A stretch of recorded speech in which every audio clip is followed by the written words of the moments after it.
Hello and welcome everyone to our Pride Month event, IAmRemarkable, and happy Pride Month. IAmRemarkable is a global movement that empowers everyone to celebrate their achievements in the workplace and beyond. Today, IAmRemarkable has reached 600,000 people across 182 countries. This month, we're celebrating Pride through workshops, sharing inspirational talks and stories such as this that's of our guest today. I'm your host, Junie Beeman, part of the IAmRemarkable family. I use he, him pronouns, and I'm a leadership and culture coach. I also lead an ERG for over 2,000 people in the financial services, and I am a volunteer for the NHS supporting LGBT asylum seekers, LGBT refugees, and vulnerable LGBT people. So today's speaker is a truly inspirational and remarkable individual who has spent his entire life fighting for change. Legendary human rights activist Peter Tatchell. Through his often controversial direct action tactics, Peter has spent 57 years putting himself in harm's way in the interest of advancing not only LGBT rights, but all human rights. An early member of the Gay Liberation Front and a founding member of the direct action group OutRage, he is now director of the Peter Tatchell Foundation, where we are honoured to have him today to talk to us about this Pride event and celebrate Pride with us. So hello, Peter. Tell us a bit about yourself. It's great to join you. Thank you so much. Well, in a nutshell, I have been campaigning for 57 years. And during that time, I've been involved in more than 3,000 direct action protests, a similar number of lobbying campaigns. I have been arrested or detained by the police over 100 times in several different countries. And I've been subjected to more than 300 violent assaults, including 50 attacks upon my flat, mostly bottles and bricks through the windows, but also a bullet through the front door and 3 arson attacks. But hey, I am still here. You are. It's fascinating, Peter. I've been watching quite a few of your interviews recently, and that 300 number really jumps out at me, but we'll come back to that in a bit. So for now, I just want to focus on the fact that we're quite near the end of Pride Month. It's been a very, very active and great month for everyone, I'm sure. But what's been your key standout event for Pride this year?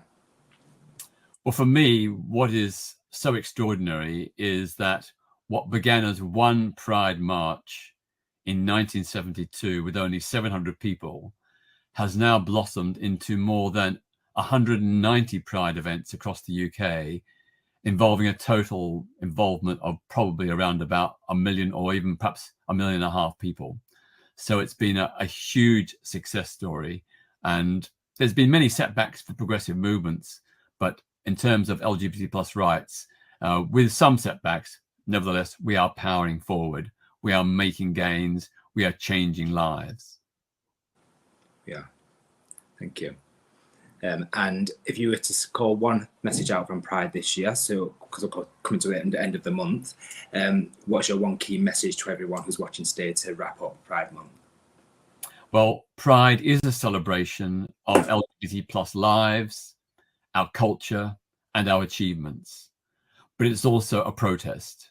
It's also an ongoing campaign to ensure dignity, respect, and equal rights for all LGBT plus people, not just in Britain, but worldwide too. Love that. Thank you. Now, Peter, we're going to get into a bit of your history. And I understand that you are originally from Australia, but have lived in the UK for most of your life.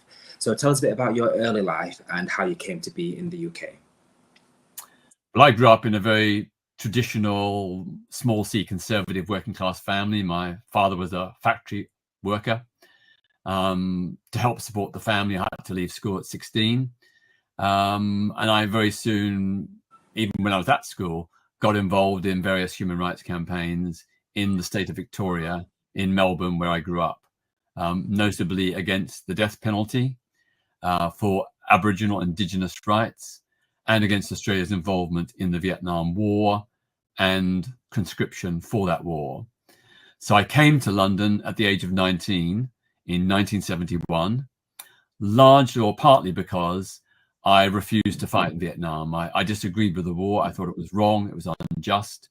So I wasn't even prepared to register for national service. And if I'd stayed in Australia and maintained that stance, I would have faced 2 years in prison. So I left Australia, came to London for what I thought was a temporary stay. But within 5 days, I was at my first Gay Liberation Front meeting. And later on, I fell in love. I got a good flat. And gradually over time, the temporary stay became permanent. Good, and we're glad to have you here. So that comment you just made there around and not wanting to fight in the war, I mean, you've done a lot of fighting in your life for our community. And what point did you realise that activism was going to be on the cards for you when you came to the UK? Well, of course, I've been active previously in Australia on those causes, so I had already built up quite a lot of experience. And by comparison to Britain, the Australian movement was much more radical, much more in your face, a lot more direct action. But of course, none of those campaigns in Australia were on LGBT plus rights, because in Melbourne and in most of Australia, there were no LGBT plus organizations. Not only no campaign groups, but no helplines, no switchboards, no counseling services, absolutely nothing. I did try to set up an LGBT plus rights group in Melbourne in 1969, but the few gay friends I knew were too afraid, because back then homosexuality was still criminalized.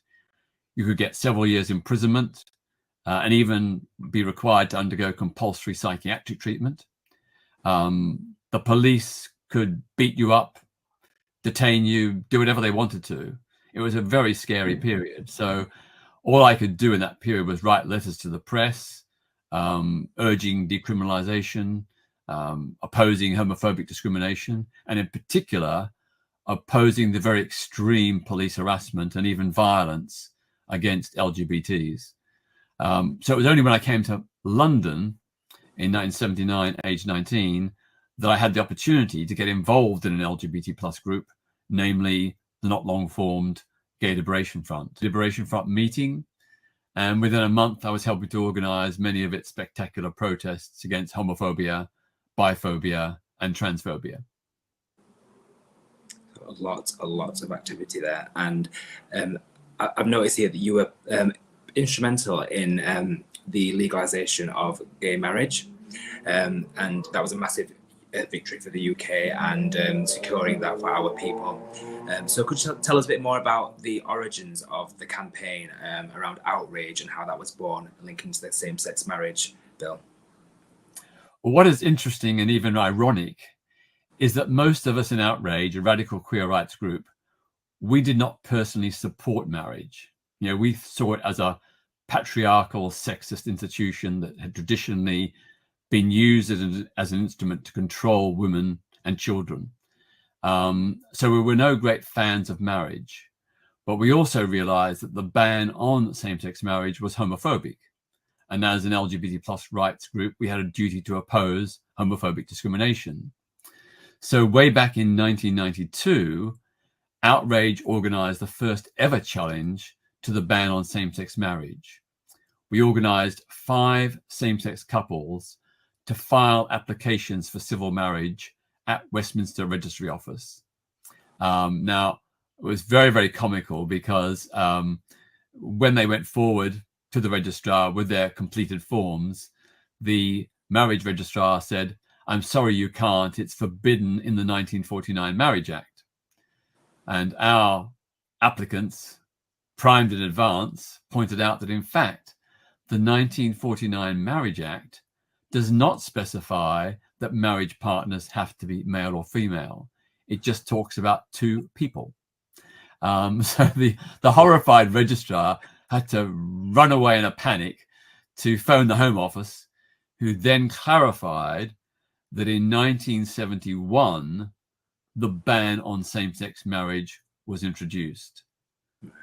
It had not existed before then. So that legislation was the prohibition on same-sex marriage.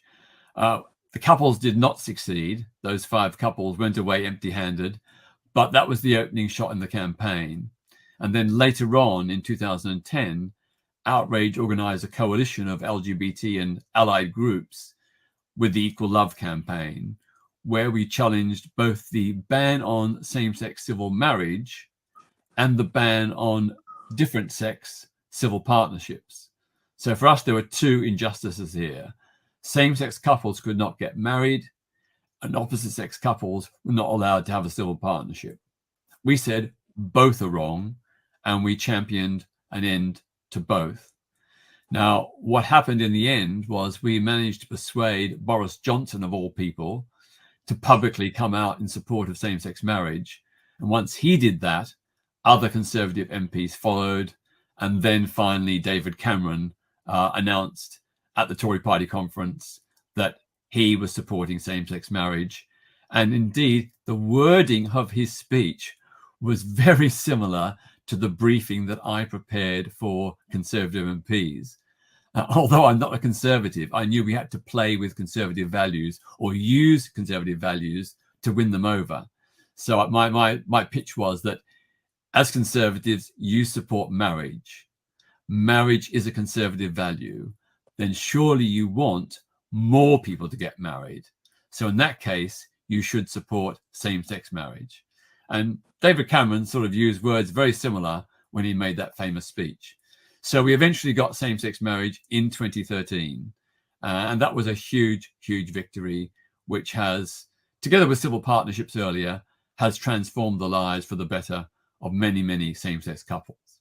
Yeah, absolutely, completely agree. And what were the biggest obstacles? Because we talked about the end there, but that sounds like quite a big journey. What were some of the outstanding obstacles that you can think of throughout that whole process?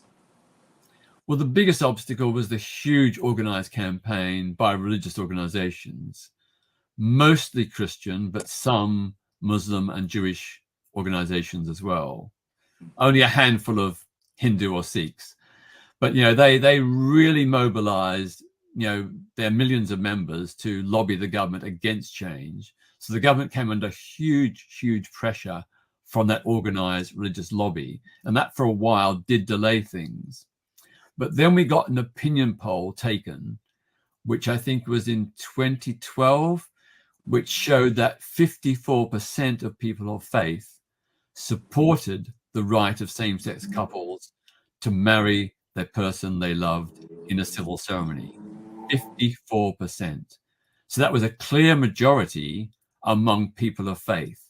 And that, I think, helped undo the huge pressure that religious organizations were putting on the government. The government then realized that whatever these organizations were saying, in fact, faithful followers were mostly in favor of equal marriage. Interesting. Bill, thank you very much, Peter. So I'm going to keep with the topic of your activism, and the fact that you are famed for your direct action tactics and sometimes confrontational and controversial methods. So in 1992, Turn-In, in which 24 male couples handed themselves into Bow Street Police Station for the crime of kissing in public. So this ousted homophobic leaders and attempting citizens' arrests of Robert Mugabe.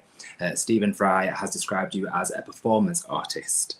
So how you feel about that one. But why did you choose the direct action approach, and how effective do you believe it's been?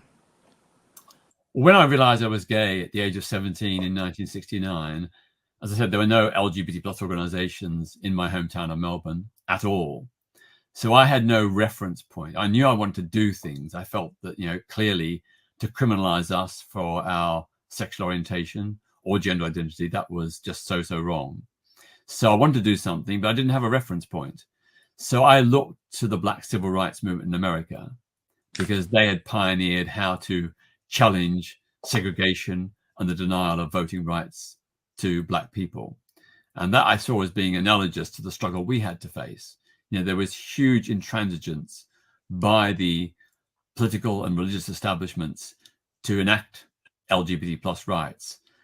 We could lobby, but it made no effect whatsoever. So we had to use more radical tactics. So we had to use sit-ins and die-ins and protest marches and so on.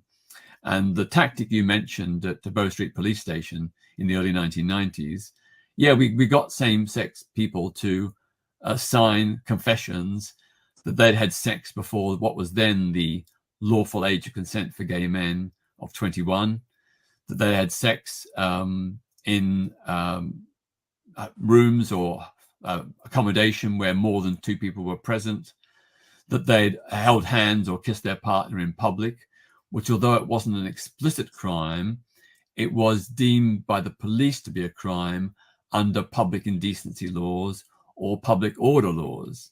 So there's a very famous case in the early 1990s of 2 lesbians who gave each other a goodnight kiss and cuddle at the ticket barriers at Victoria Station.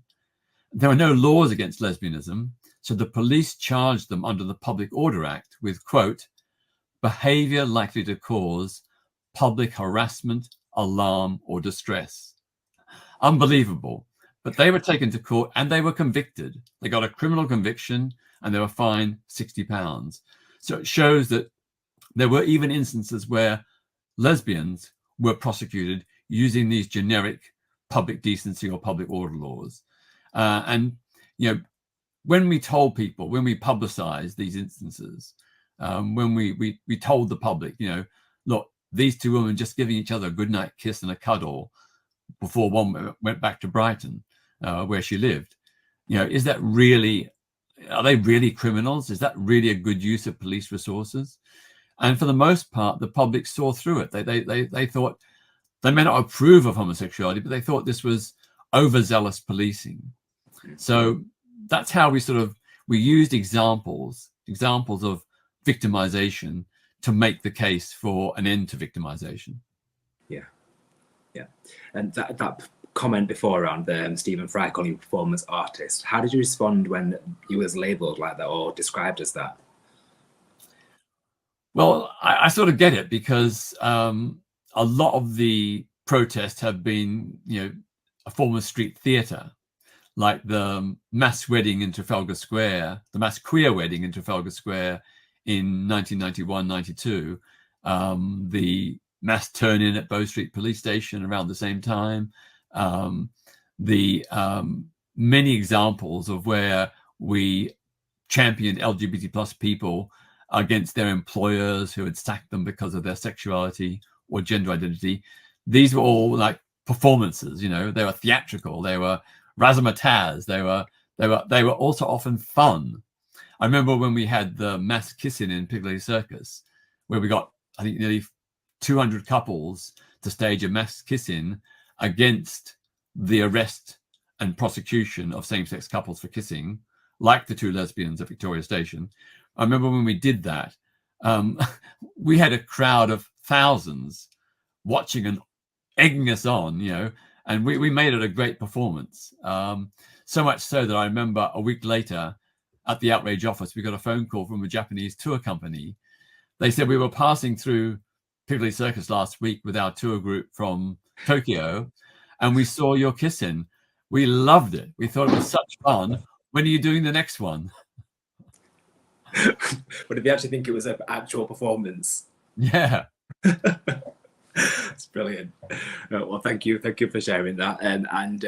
I think we talk a lot about, because this visibility is massive and it's huge, and we talk a lot about the importance of allies in the community, but people could argue that, or might have argued in the past, that your methods can alienate potential allies. What do you think about that? Well, of course, when you're going against the consensus of not just decades but centuries, and that, you know, homophobia was the consensus for centuries, millennia. When you're going against that, of course, you ruffle feathers. But if people won't listen to reason and compassion, if the government or the church slams the door when you seek to lobby and engage them, then what choice have you got? You have to up the ante. And it's very clear, based on my understanding of the Black Civil Rights Movement in America, you know, they tried for decades to get a place at the table. They tried to get meetings with Congress people and presidents and so on, and mostly they were rebuffed. So that's why they had to use non-violent direct action and civil disobedience to expose racism against African Americans. And I just thought, well, that's the tactic we have to use here, because we are being ignored. You know, we're being polite, we're being reasonable, we're marshalling the evidence to show the case for equality and non-discrimination, but we're just being ignored. So those who ignore us, we have to shake them up. And yes, some of the tactics have been controversial. You mentioned the case of outing public figures. Well, in fact, we only ever outed 10 Anglican bishops. And that was not because they were closeted, not because they were hiding their sexuality. It was because they were part of a homophobic church that was persecuting our community. Now, at that time, the church wasn't just saying that homosexuality is sinful and that gay people must repent, which is offensive in itself. The church was also actively lobbying against gay law reform.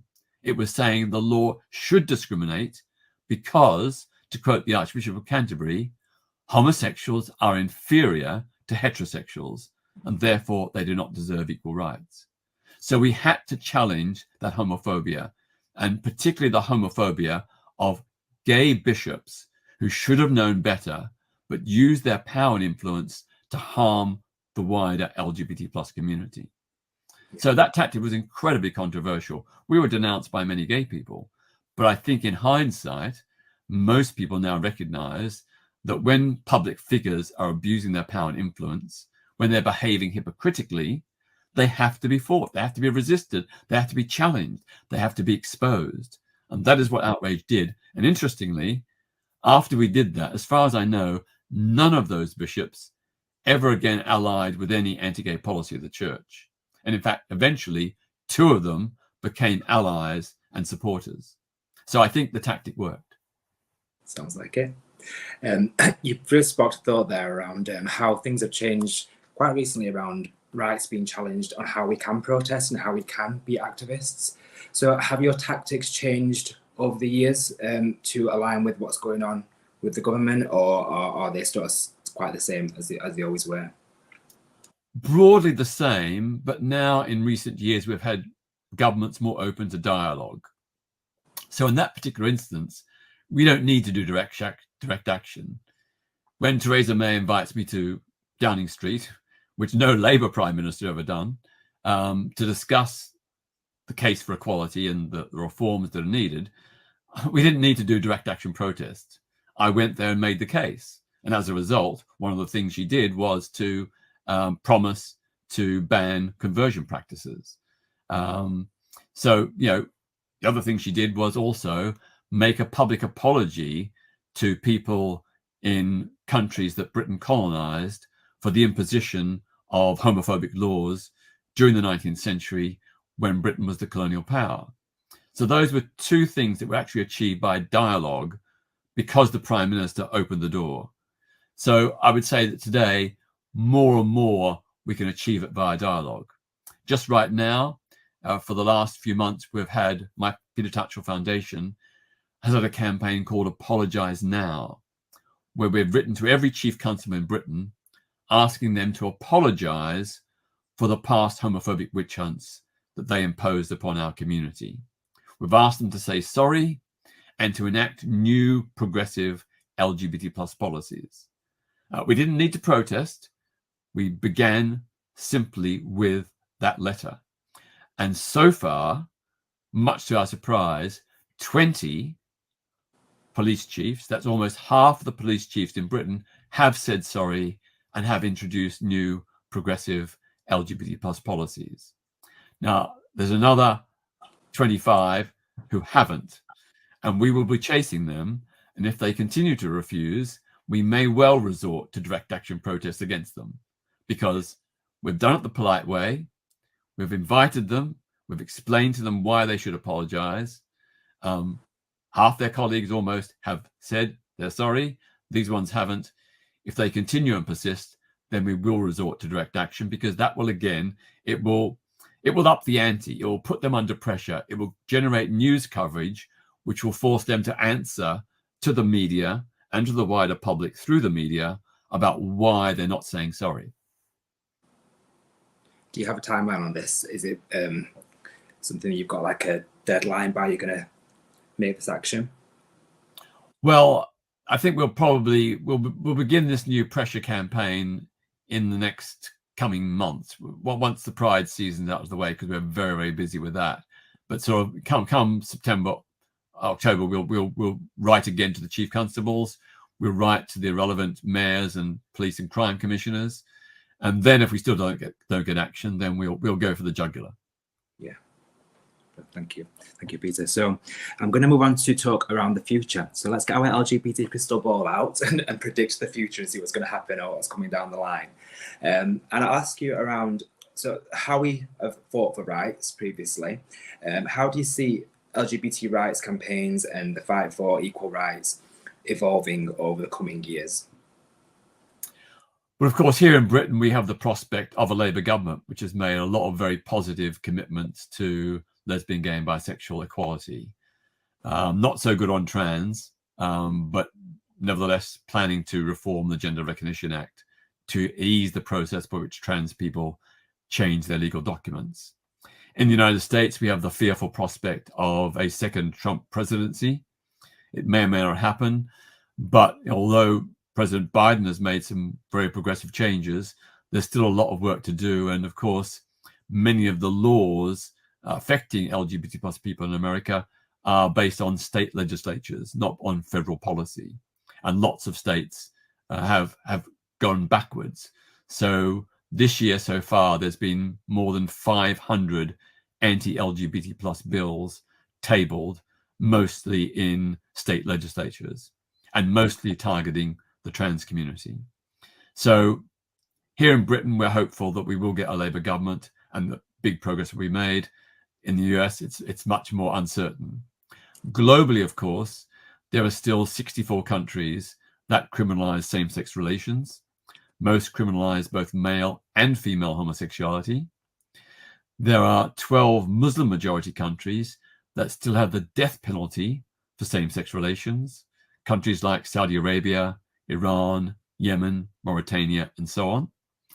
And there are 40 plus countries that either have explicit laws or use generic laws to persecute trans and non-binary people. So globally, there's a long, long way to go. Although, having said that, 64 countries out of 195 is about a third. It's a clear minority. So the trend is towards greater decriminalization. And just in the last 3 weeks, we've had decriminalization by the courts in the Caribbean island of Dominica and decriminalization in the Southwest African state of Namibia. So progress, progress, progress. But there is backlash. There's backlash in about 20 or maybe even 30 countries. So Uganda's Anti-Homosexuality Act provides for the death penalty for what they call aggravated homosexuality. Ghana has enacted a similar law, but without the death penalty. Although it has been passed by the legislature, the president has not yet signed it into law. If we look at other countries, Russia is just getting worse and worse and worse. The most recent thing happened last year when LGBT plus organizations were designated as extremist organizations on a par with terrorism. Unbelievable. And of course, that's just the top line. You know, people are being jailed for wearing rainbow earrings or putting rainbow emojis on their social media. That's happening in Russia right now. Lots of teachers and university lecturers who are LGBT plus have been sacked. There's no law saying they can't work, but under the interpretation of the draconian law against so-called promotion of non-traditional sexual relations, their employers are deciding that they are breaking the law by being openly LGBT plus, and therefore they're unfit to be teachers or lecturers. So there's lots of things like that, and there's many other countries, even countries that had no previous history of homophobic witch hunts, like Indonesia, Ethiopia, Tanzania, the Democratic Republic of the Congo. All those countries and quite a few others are enacting new anti-LGBT plus laws or stepping up police harassment and victimization. So what I'd say is it's 2 steps forward, 1 step back. So overall, we're making a gain, but it is with some setbacks as well. Yeah, and we talk a lot about that pendulum, don't we, when it comes to the rise, anything DE&I related usually. And I'm glad you brought this global issue up, because I watched an interview of you recently. Yes, I've been following you online, where you talked about cultural differences and how we don't want to interfere, but we can't just overlook something when it comes to human rights because of cultural differences. So how do you think that ties in with LGBT rights and what challenges that might bring us going forward and want to get equality? Well, the benchmark for human rights is, of course, the 1948 Universal Declaration of Human Rights. It states categorically that everyone is entitled to equal rights and treatment, and everyone is entitled to protection against discrimination. There are no ifs, no buts, and certainly no exemptions for LGBTs. So that is the gold standard, and it's the benchmark by which we hold governments, institutions, and people all across the board, all across the world. There is no get out because of your culture, your political system, your beliefs or faith. Human rights are universal for everyone, and they apply here in Britain and in all Western countries, but they apply in the global South as well. And every country that belongs to the United Nations has signed up to the Universal Declaration of Human Rights. They've put their signature that they support the Universal Declaration of Human Rights. So what we're doing is merely holding them to account. And many of these countries also have similar equality and non-discrimination clauses in their own constitutions. So again, we're holding them to account for what their constitution says. So it's not about imposing Western values. We should never do that. We should, we should support activists in those countries who are seeking to uphold universal human rights values and indeed their own constitutions and indeed the Universal Declaration of Human Rights. Thank you. I'm glad we got a chance to go into that because I was really impressed by that interview and the comments that were made. So thank you. So I'll just pause and reflect for a second there, just for all the things you've said to us today, Peter, already, where it's clear that the community is incredibly indebted to you for all the fantastic work that you've done for us and continue to do. But if you were to look at your life from the outside in, it could look very exhausting. So the fight for equality is quite unrelenting. We know this. It does take a lot of resilience. People have to be prepared to go that extra mile and put in that energy that sometimes it can wear you down. It can be quite emotionally draining and physically draining. And of course, with you, there's been the situations of actual physical violence. So I think when I heard around the fact you'd been assaulted over 300 times, and I think you said in an interview where your doctor had said to you, you cannot afford to get even one more head injury. Was that what you said in one of the interviews that I watched recently? Yeah. But with all that happening, have you ever stopped and thought, do you know what? I'd like a quiet life instead. I'm just going to go to a quiet life. Well, before I began my human rights work, my passion was art and design. And for the first few years, I worked doing design in department stores, designing windows, interiors, logos, and so on. My great sort of spare time passion is trekking, mountain climbing, rock climbing, surfing, all kinds of, I like outdoor pursuits. So I would love to do more of that. Yeah. But the trouble is, I get nearly 2,000 messages and requests every single day. And I've only got one assistant. So I am working, extraordinary hours, 12, 14, sometimes even 16 hours a day, 7 days a week. I haven't had a proper holiday since 2008, when my friends presented me with a hotel voucher and air ticket and basically forced me to go. But what keeps me going is the knowledge that I'm, in my own small way, making a difference. So my foundation, the Peter Tatchell Foundation, helps an average of 200 to 300 people every year, mostly refugees, but also victims of hate crime, discrimination, police malpractice, and so on. We actually help change their circumstance. We help get them the path to secure justice. And when it comes to refugees, both LGBT and not LGBT, we've got such an incredible success rate. And of course, we're not doing it solely by ourselves. We work with solicitors and with other groups. But, just for example, recently, we had the success story of a guy from Chechnya. He had been arrested on mere suspicion of being gay, not proof, but suspicion of being gay, was tortured, and then was handed over to his family to be killed. Because in Chechnya, honor killing, or so-called honor killing, is a big thing. And LGBT plus people do get murdered by their families with state connivance and impunity. His family didn't initially kill him. They threw him in a pit, in a big, deep hole in the ground, and used to throw him scraps of stale bread. He was barely alive.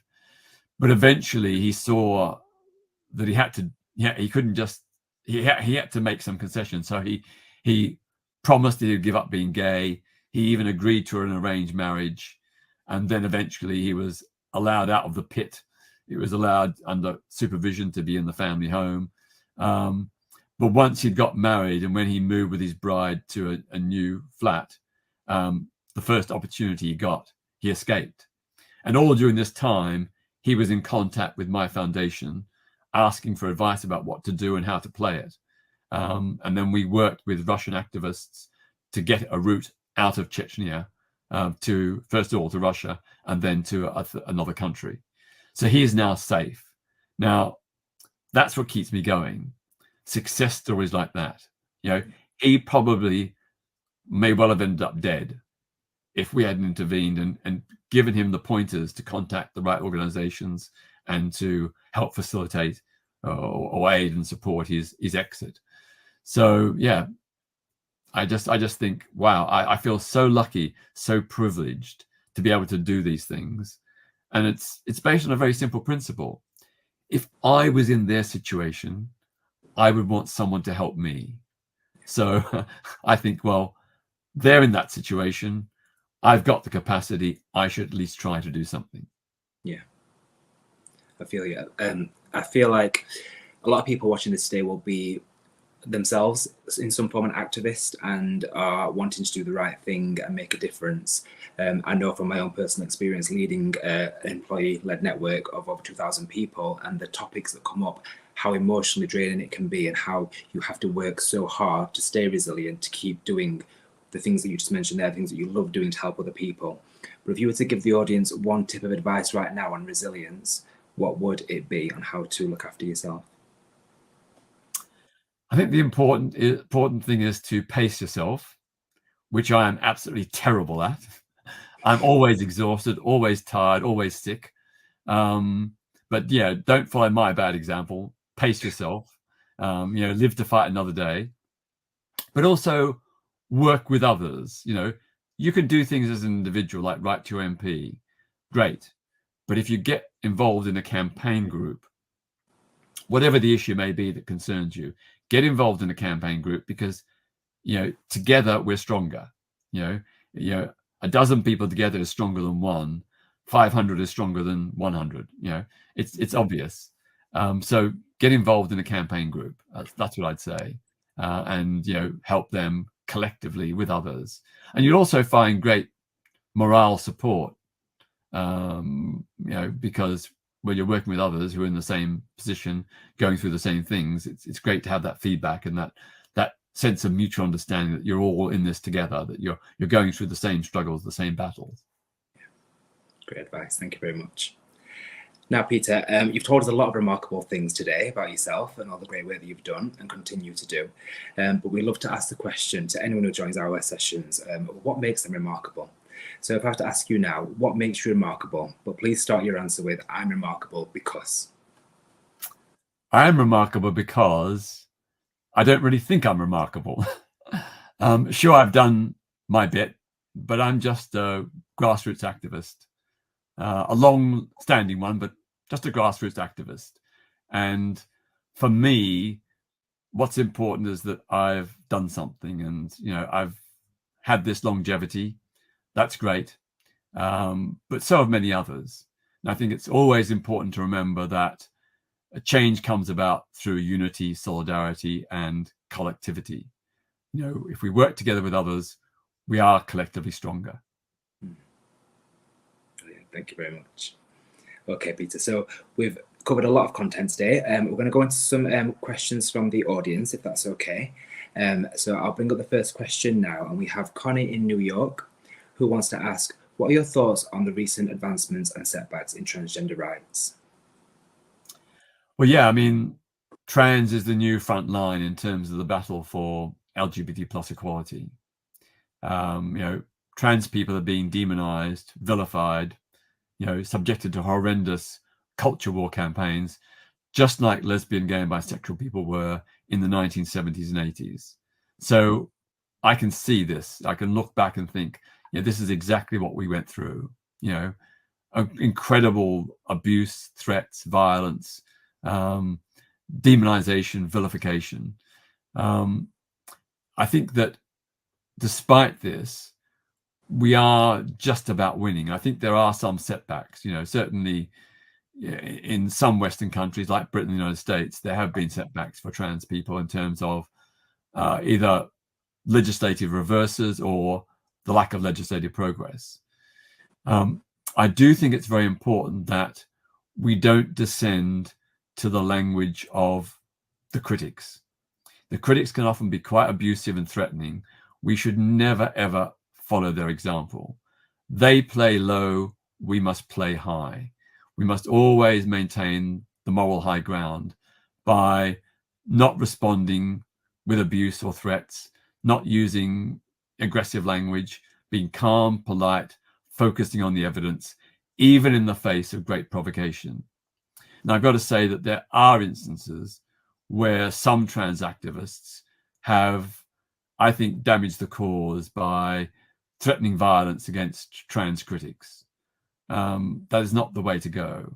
Those trans critics need to be opposed, but the way to successfully oppose them is with rational arguments, with the moral case, with evidence, with research to show why they're wrong. So that's my only point. I think I'd really disagree with J.K. Rowling, for example, but I think some of the abuse she's experienced and the harassment, it doesn't look good. It undermines our cause. Yeah.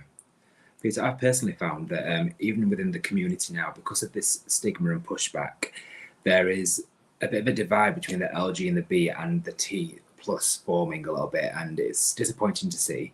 What are your views on that?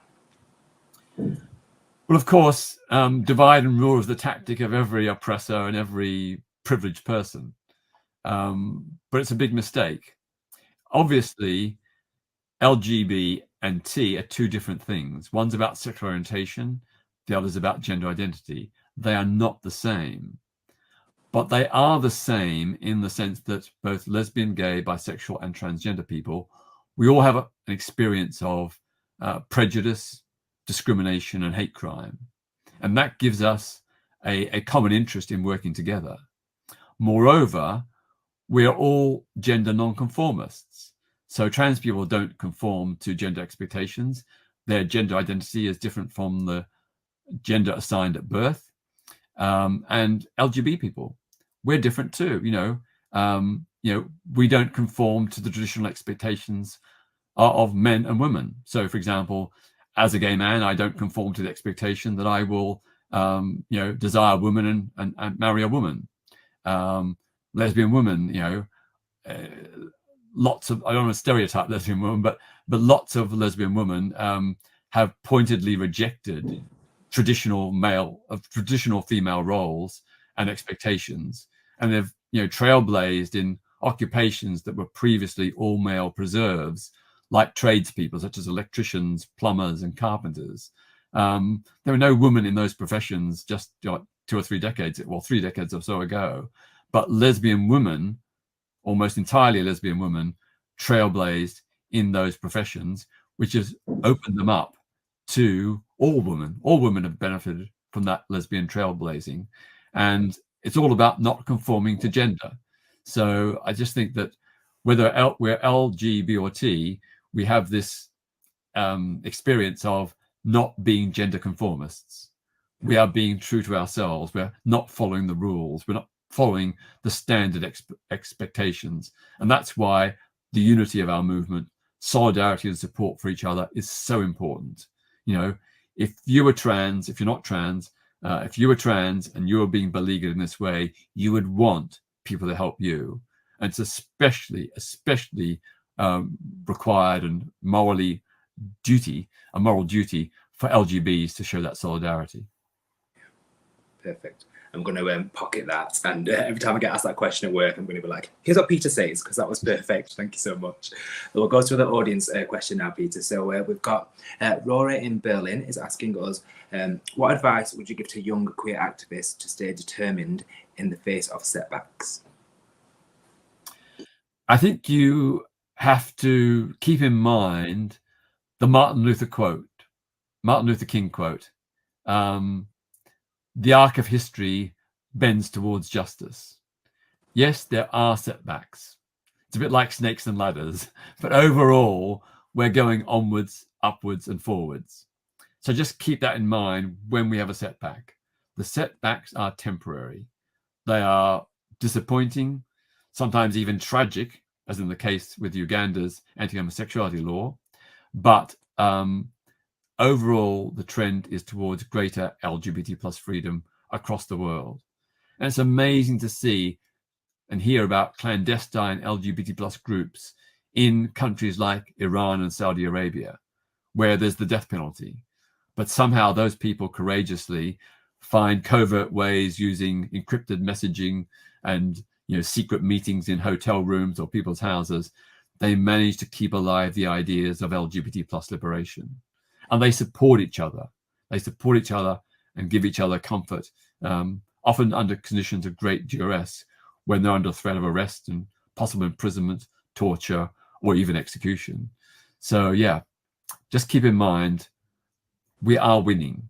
Slowly, surely we're winning, and the setbacks are temporary. Thank you. Thank you, Rory, for your question. We'll go to another question now. And we've got Mahendra in London. And Mahendra asks, how can we best engage with people who hold different views to LGBT rights? My view is that for the most part, it's always best to approach people with different views with a sense of openness, kindness, and respect. Doesn't mean to say you agree with what they're saying or you're arguing, but don't abuse them. Don't just write them off as bigots, because our goal is not to make bigots and keep bigots. Our goal is to turn enemies into friends and allies. And so you do that by engaging. And you do that by engaging with evidence and arguments that show why they're wrong. And I think for the most part, an average person will be open to that. They'll be open and respectful that you're willing to engage. There are some people, of course, who will never change. They are hardline, and really, you can have a go by all means, but I think it's going to be very, very difficult to get them to change because they are so dogmatic, so set in their ways. So I would always say focus on those who are perhaps not expressing the views that we want or like, but who perhaps are open to possibility of change. Some of you will know that every now and then I do GB News, the right-wing TV channel here in Britain, and people say, why do you do it for this awful right-wing TV channel? And I say, well, they've got listeners and viewers, millions of them. We need to get to those people. It's no good just talking to the liberal papers like The Guardian, which is people there are already converted. You need to go out and speak to the unconverted, those who have these negative, hostile views towards LGBTs and other minorities. You need to engage with them. And what I've really found, somewhat to my surprise, is that I had quite a lot of people email me or otherwise get in contact later on and say, I saw you on GB News last night. I was totally against what you were arguing, but you persuaded me. You forced me to rethink. I didn't know that. So I think always be open to the possibility that people can change, and that's our goal. We want people to change. We want to not keep enemies as enemies or homophobes as homophobes. We want to win them over to our side. You do. Brilliant. Thank you. We've got one more coming through, and we've got Ali from Texas. Of all the public stunts of your career, which one was your favourite? I guess the attempted citizen's arrest of the Zimbabwean dictator Robert Mugabe. Yeah. In fact, twice. Once was in London in 1999, and the second one was in Brussels in 2001. I had tried to lobby the Zimbabwean government, acting on at the request of Zimbabwean human rights defenders. That didn't work. I organized protest outside the Zimbabwe diplomatic mission here in London. That didn't work. Well, it got some publicity, but not a huge amount. So yeah, I had the idea of a citizen's arrest, using British and international human rights law to get Mugabe put on trial for the crime of torture. And I chose torture because it has a universal jurisdiction. Anybody who's a state official who condones, authorizes, or acquiesces in acts of torture anywhere in the world can be put on trial in Britain and the 130 plus countries around the world that have signed the Convention Against Torture. So the legal case is really, really strong. Of course, I tried to get governments to arrest him, but they wouldn't. And so that's why I resorted to the citizen's arrest, which involved ambushing his motorcade in central London and placing him under arrest. In the end, we were arrested, myself and my 3 colleagues, and President Mugabe was given a police escort to go Christmas shopping at Harrods, a big prestigious department store. But the upshot was, although we did not succeed, that attempt made headlines around the world. And it also wasn't just about our arrest or our attempt at an arrest. It was also about the human rights abuses in the country.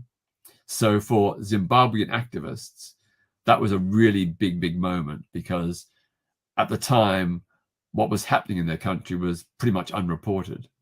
So to get that huge splurge of publicity, which was not just about torture, but other extrajudicial killings, the rape of both male and female political detainees, and so on, that was a really big boost to the morale of Zimbabwean human rights defenders. Yeah, thank you. So I think I've got time for one more question. So I'm just going to read this one out because it links into what you talked about, international organisations. And the question is from Anna in Mexico City. And what is the role of international organisations in promoting and protecting LGBT rights globally? Well, of course, we have an international law framework, mostly through the various statutes, declarations, and conventions agreed via the United Nations. I mentioned the Universal Declaration of Human Rights, but also the Genocide Convention about war crimes. Also the Geneva Convention about war crimes, the Genocide Convention, the Conventions on the Rights of Women and Children. There's a whole host of different aspects of international law, which it's really important that we uphold, even if it means that our own country gets in the firing line. So, for example, recently, Britain's immigration and asylum policy has been criticized by the United Nations as being in violation of human rights principles. And that's quite right and proper. What we are doing to refugees seeking a safe haven is appalling. And it's right that we are called out. But we have to apply this, of course, in our country and seek to get it applied everywhere. And the big problem with international human rights law is there is no mechanism of enforcement. There's no international police force or army that's going to storm into a country and make them enforce the law. It's all about, I suppose, moral, political, and ethical pressure.